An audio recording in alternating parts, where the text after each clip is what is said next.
into you, well, usually you're interviewing me, but every time I run into you, you look younger. I don't know what's, like, you're like Benjamin Button. It's like crazy every time you walk in. First of all, it's all the weight I've lost, because I've lost almost 2 people. I have lost a lot as well. I see. Yeah. I'm doing that wonderful shot that works for folks who need some help, and it's been really good for me. No, mine is a different one than people assume, but I ended up having to do that too because my blood work got so bad. And it's great for people like us who have, you know, issues. Do you know what's funny? What? Okay, I didn't plan on talking about this, but I didn't see it. No, you don't. No, you don't ever see it. Like, we did this show for my birthday at the Belasco, and this is the biggest joke in my camp, because we were watching it back, and I paid to have it, like, taped. I was gonna release, I was doing all these things. And then my doctor chased me for like 2 years. And I was like, no, I'm afraid of it. I already have thyroid problems. I was afraid. And everybody thinks it's Ozempic. It's not. It's something else. But it's something that aids in helping break down the sugar. Obviously, my body doesn't do it right. But seeing yourself. Yeah. Like, I didn't see it. You don't realize I was watching it. We were in my house in New York, like, watching it till, like, I was gonna release it. and then all of a sudden, I paused it, and I was like, who the is that?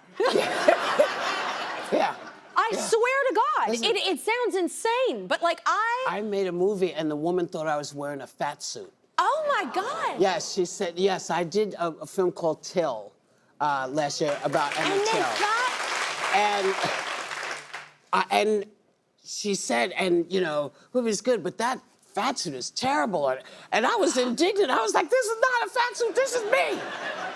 And then I saw You see it, and you're like, what? She's about to die of a heart attack. Well, I thought, well, yeah, it does look like I'm not you. I'm talking about me. Well, see, we survived both of those things. I know.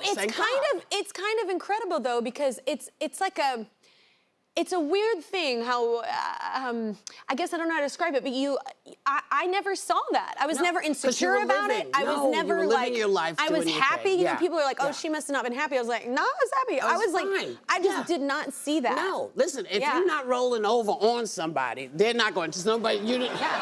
I'm gonna be real with you. I was riding high with someone and I did not know. Well, see, that's the beauty. Know. See, I rolled over on and thought, oh, did I just press my own pants? I mean, that's how. Because I was 300 pounds. It's shocking. I was like, my heaviest, I was like 203. Yeah. And I'm 5'3.5". Yeah. What? Yeah. So that's my heaviest. But it's funny though, because people assume, oh, she must have been miserable or depressed or whatever. And I was like, no, I was not. Listen, when you're living your life. I had no idea. No, you're living your life and you're doing what you need to do, and that's the last thing you're thinking about because you've got other stuff on your mind. Yeah, I just maybe should have though, because I watched that show and I was like, she is any second now gonna die. When you realize it, you go, well, damn. Yeah. And everyone says, well, I thought you knew. You know, because you say to people, did I always look like? No, that's what, I looked at my manager who's known me for like over 15 years. And I literally looked over and I was like, what did? And she was like, I'm kind of as shocked as you. And I think because your people are with you the whole time. So it's gradual. You don't even realize, it's right? crazy. It's gradual. Yeah, anyway, you look wonderful. Thank you. And I'm glad you feel wonderful. Me too. So wait, I heard we have something else in common. I am obsessed with real estate. I call it real estate porn. Yes. Yeah. Yes. People watch normal porn. I don't. Yes. I love real estate. I will look. I'm not even looking to buy. No. Yeah. It's just nice to know what's out there. It's just wonderful to dream. Yeah. And look at this chateau. I don't need this, but it's nice. Yeah. Yeah. Yeah. I like that. Yeah. Do you do that all the time? Most time. Mine is literally almost every night. It's called addiction. It isn't it? Okay. Yeah. I'm so glad to hear you said it. No, I just love the idea because I look at these places and I think that's the last place they expect to see me. And makes it more fun. Yes, it makes it much more fun. Yeah. But dreaming and different. I love nesting. I love all of it. Well, you sang in the original Sister Act, which is just embedded in me, those movies. So I have a question though. Because you're so great in it and in so many things. Did you grow up in a musical family? My mom loved to sing. And I don't think she ever thought she would be a singer, but she loved to sing. So she would sing standards. You know, Who Can I Turn To? Yeah. Got the World on a String. Just all these wonderful songs, and she loved Ella. So Ella I have the groove, but you know, it's not.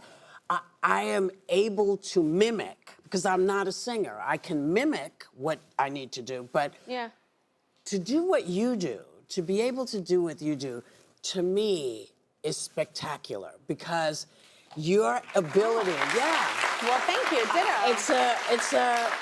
It's a thing when you think about people using their voices and whether they're singing to God or they're singing to their boyfriend or they're singing to whomever, there's just something beautiful that happens when people are singing. And I loved being around people who sang. So, of course, I've done 2 or 3 musicals. I had no business doing them, but I liked it. Yeah, but it's wonderful what music does. Like, and even I do feel like it's a blessing. We're gonna touch on grief later because we're gonna talk about your book. But like, for me, grief is not always death. It's also just major loss. Like, you know, and for me, music was such a vessel for me for that. And I'm gonna talk to you later about that too, like dealing with grief and like, but music, like you're saying that, there's nothing, it's such a blessing. Like that's my biggest fear is, well, something happened to my children, but like for me personally, it's more like if I lost my voice, it's not because I want to make money off of it or anything like that. It's that it's my voice. It's my like actual emotional voice. It's my everything, like, and it's how I release. And it's such a beautiful thing to experience and feel, and just watching you talk about it, you're glowing. It's an amazing thing. It has to feel the same when you're in a scene and you just feel like you're killing it and you're in it. You know what I'm saying? Especially in like an emotional one. I wish I could tell you that I was that deep. I love you right now. Nah. You know? I wish. For me, I know this is going to sound terrible, but for me, it is, if you say, give me this person, then it slips in and it's natural to me. Comes back like to the mimic thing. Yeah, I am a mimic. That's what because I'm dyslexic. Yeah. So I had to learn. So I had to learn how to do a lot of stuff. I love this knowledge. And to be able to explain to people why I couldn't do it this way, but I could explain this way. I could show them. Yeah. I think there's a lady standing there with a mic. She's a big fan. Oh, she's just standing up. She's waiting. She's gonna toss it. She's like, I just am a really big fan. I just stand in your presence, Whoopi. No, all right, it's time for a few commercials. Pat is taking things over. Hi, Kelly and Whoopi. I know you're a proud grandma and great-grandma. Me too. I have 8 grandkids and 7 great-grandkids who call me Grammy the Great, but they're even greater. Stay here. Kelly has more with Whoopi after this. My book is out now. It's called Bits and Pieces, My Mother, My Brother, and Me. I missed it. I'm sorry, you're trying to work. No. I missed the band when I came out. The band is amazing! Sorry.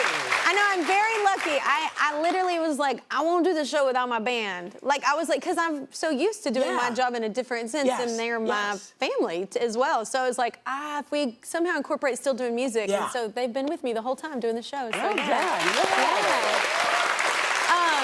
well, I want to come back to your book. So let's talk about your book. So it's called Bits and Pieces, My Mother, My Brother, and Me.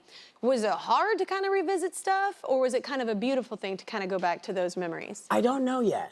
Okay. Yeah, I don't know answer. Yet. You know, because I don't know what I thought was going to happen, like once I wrote it, but I think it's a very different thing than I assumed. I didn't know if people would really care, but I knew that some people over the years have said to me, you don't talk much about your family, you know, and I said, well, there's, you know, it'll come one day, but I knew I had to wait until everybody was gone before I could really talk about it. And then, of course, everybody is gone, and then I can't remember anything. I can't remember what the date was, but I remember the things that happened, but I couldn't tell you, this happened in 1963. I have no idea, because my brain is just too many things I've done to this poor brain. Yeah.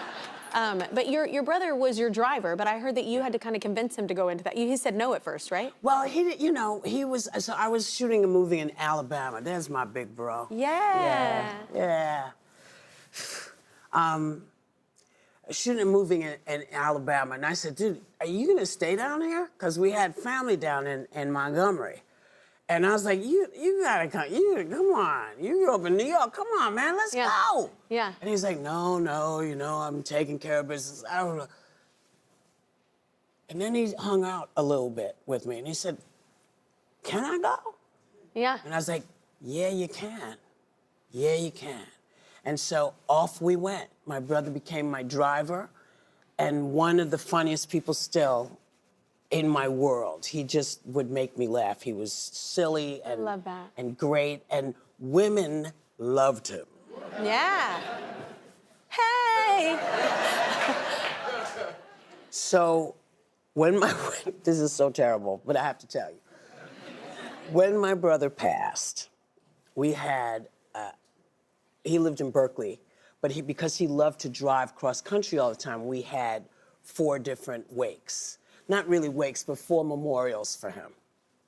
And at each one of those memorials, oh no, 2 or 3 women would find me and say, oh, you know, so, I don't know if you know this. oh my God, I love you right now.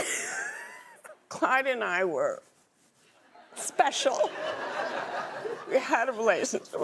We had something special. Wow, wow, I'm sorry to... This is such a unique story. 12 minutes later, on the other side of the room, comes another one. Saying, I don't know if you know, but Clyde and I were really close, and we were gonna move in together, and there was a... Did a part of you want to be like, no, you weren't? I thought, don't say anything, because clearly that woman does not know that woman. Oh, wow. And as I'm thinking this, comes another. Oh my gosh. And says, you know, we Clyde were was on our busy. way. He was busy. This happened in every state. Look, that it was his gift. That's my brother. Yeah. It was his gift. He's handsome. So you ended up introducing them to Marlon Brando. So how did that go? So I get a phone call from my agent who says, Marlon Brando wants to speak to you. I say, yeah, okay. Tell him to call me. Yeah. The phone rings. I pick it up, I say, hello? Whoopi? Who's this? This is Marlon. Didn't they tell you I was gonna go? Yeah, but I thought they were kidding. Thought they were full of it. Yeah. You know? He says, I really want to talk to you. I think we should sit down and talk. And so I said, well, I'd love to, you know, you let me know. So we decided we're gonna do it on Thursday, and you're gonna come, and I'm gonna come to you, and it's gonna be great. Click. Okay. I'm down in the bottom of my gully, and I hear a piano playing in my house. Now, I know my mom's not home, my brother's not home. The cleaning lady, I know, can't play the piano. So I'm thinking, what is going on? So I go all the way up from the gully all the way, and I get a little baseball bat, little Louisville Slugger. Yeah. Like this. Ready.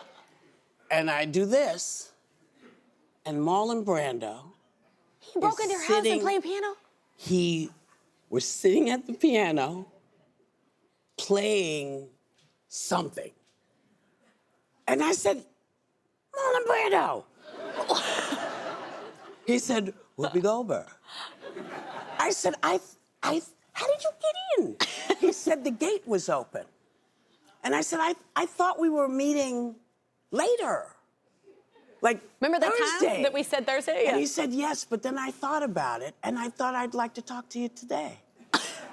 So I just popped over. So he rolled over, and now he and I are sitting and talking, and I really want to talk to him about actors and all kinds of stuff. And he's talking about all the things that he would like to see get done and how we can work together to make magic in the world. And my mother comes in. So I'm going to act this out for you. I'm my mother. Okay.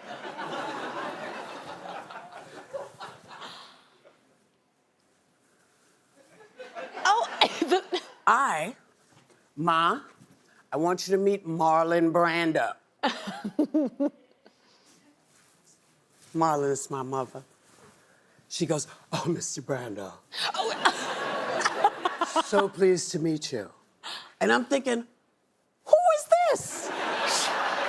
All of a sudden, just very astute and yeah. I mean, it was like her hair grew. It was like she was transformed. It was insane. Oh. So they're talking, and then she finally says to him, now, Mr. Brando, I'm going to leave you with Karen or Whoopi. And I'm like, you know. And she says, Karen, I'll see you later. Won't I? Won't I? Shall we? I was like, are we playing with tennis whites? What is going on? So now, about an hour later, comes my brother. I love family. Here I come, Clyde. Marlon Brando's in the room. Okay. Clyde. Marlon. Marlon gets up, does this, and they do a hand thing. And it's like, you know. And I'm thinking, first, how the hell does Marlon Brando know how to do all this? And they talk about all this other stuff, and he says, yo, sis, I'm gonna go upstairs now. Marlon, you cool? He's very comfortable. Marlon's like, I'm cool. And I'm thinking, who are these people? Won't I? Is my favorite part. Won't I? See you later, won't I? Won't I? I have the most wonderful life. Yeah. Remarkable, crazy things. And maybe one day I'll write about those things. But up until this point, and being able to give my mother this magical time, and my brother a magical time, because we grew up in the projects. You know, we grew up without money, and it's the same thing for me and my family. We get to do these incredible things, and be able to share them is the only thing that matters. Isn't that great? Yeah, it doesn't even matter. You're lonely if you're doing it by yourself. Yeah. So it's amazing. I just took my family on a trip, and it's like, it's one of those things where it's like, it's only magical because, one of us made it out. Yes. One of us made it out. We made it. Yes. Like, let's all enjoy it. Yes. Yeah. Yeah. Yeah. It's a beautiful thing to be able to do. Yeah. Everybody give it up one more time for Whoopi. Whoopi Goldberg. Her book, Bits and Pieces, My Mother, My Brother, and Me is out now. Y'all got to check it out. And everyone here is going home with a copy.